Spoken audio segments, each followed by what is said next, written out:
A ditadura militar no Brasil foi um regime autoritário que teve início com um golpe militar em 31 de março de 1964. Ela teve a duração de 21 anos, estabeleceu a censura à imprensa, a restrição de alguns direitos políticos e a perseguição policial de alguns opositores ao regime. O governo de João Goulart, em 1964, o Jango estabeleceu algumas reformas de base, que era para fazer uma mudança no país. Entre elas eram a desapropriação de terras, a nacionalização de refinarias de petróleo, as reformas universitárias e a reforma eleitoral que dava direito ao voto para o analfabeto, e entre outras. Em 1964, o presidente Costa e Silva teve um derrame cerebral e com isso o vice-presidente Pedro Aleixo assumiu a presidência. Em outubro de 1969, 240 oficiais generais da polícia indicaram o general Emílio Médici para o cargo de presidente aqui no país. Em 1970, ele conseguiu assumir o cargo e uma das suas principais ações foi ter deixado mais rígidas a lei em relação à censura de imprensa aqui no país e enrijecido também as leis de toda a ditadura. Ou seja, a cada dia que passava, cada vez mais o povo ia perdendo o seu direito de expressar sua opinião, principalmente se ela fosse contrária ao governo que estava na época, contrária à ditadura. Isso perdurou por 4 anos, até quando, em 1974, começou um processo de redemocratização, quando Ernesto Geisel ele assumiu o cargo de presidência do Brasil, e ele deixou mais brandas essas leis. Ele permitiu que fossem criados pequenos partidos políticos, ele também permitiu que fosse passado algumas propagandas na televisão. Ele prometeu também para toda a população que ele ia melhorar o status econômico do país, que na época não estava muito bom. Em 1983 começou a campanha de Direta Já, que ela consistia em que o povo votasse para a pessoa que eles quisessem que fosse presidente aqui no país, como acontece hoje em dia. Muitas figuras políticas famosas estavam nessa campanha, como o Fernando Henrique Cardoso, o Lula, Ulisses Guimarães.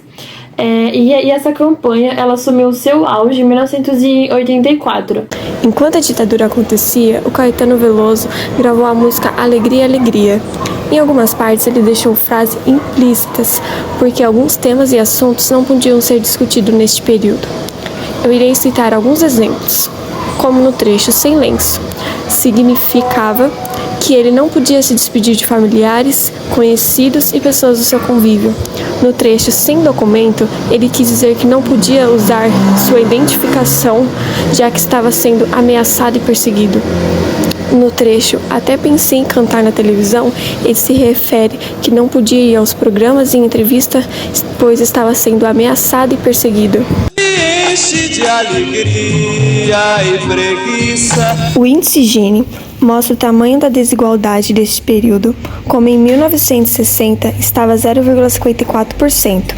Isso significa que quanto mais perto do 1%, maior é a desigualdade do Brasil. Agora eu vou falar sobre a música Até Quando Esperar, de Plebe Rude, que foi lançada em 1986, um ano após a ditadura militar. Essa música, ela trazia um sentimento de revolta, porque o povo ele estava desamparado, eles queriam só uma solução para esse problema. Como em muitos trechos que o povo fala sobre querer os direitos deles, como por exemplo, com tantas riquezas por aí, onde é que está? Cadê as esmolas que nós damos sem perceber? Fazendo crítica ao governo. Analisando o ponto, os seres humanos trabalham muitas horas para ganhar um mínimo para sobreviver, sendo que pagamos muitos impostos e não somos recompensados por isso. Então, os fatos que foram abordados, podemos comprovar com os seguintes fatos que entre 1980 a 1998, a desigualdade se manteve no mesmo patamar, de 0,54%. 0,56%, sendo muito negativo, porque sabemos que quanto mais perto do 1, maior é a desigualdade, e a mortalidade de crianças e idosos sendo um número discrepante. Com tanta riqueza por aí, onde é que está?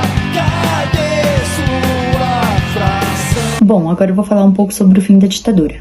Em meados dos anos de 1970, o descontentamento com a ditadura se intensificou bastante, e com isso surgiram diversos movimentos pela reabertura democrática. São exemplos as greves operárias no ABC Paulista, de 1978 a 1980, e o movimento das direitas já, em 1983. Os exilados políticos começaram a voltar para o Brasil e começou a se falar em anistia, e aos poucos o Brasil foi caminhando em direção à nova república, com o fim da ditadura militar em 1985. Pelo alto endividamento externo, contraídos pelos militares para financiar as obras de infraestrutura em desenvolvimento de indústria, déficit fiscal, inflação em alta, entre outros fatores, o Brasil herdou dos militares um setor público financeiro extremamente frágil. Sem lenço, sem documento, no sol de quase dezembro, eu vou. O sol se reparte em crimes, espaçonaves, guerrilhas, em cardinales punidas. Eu vou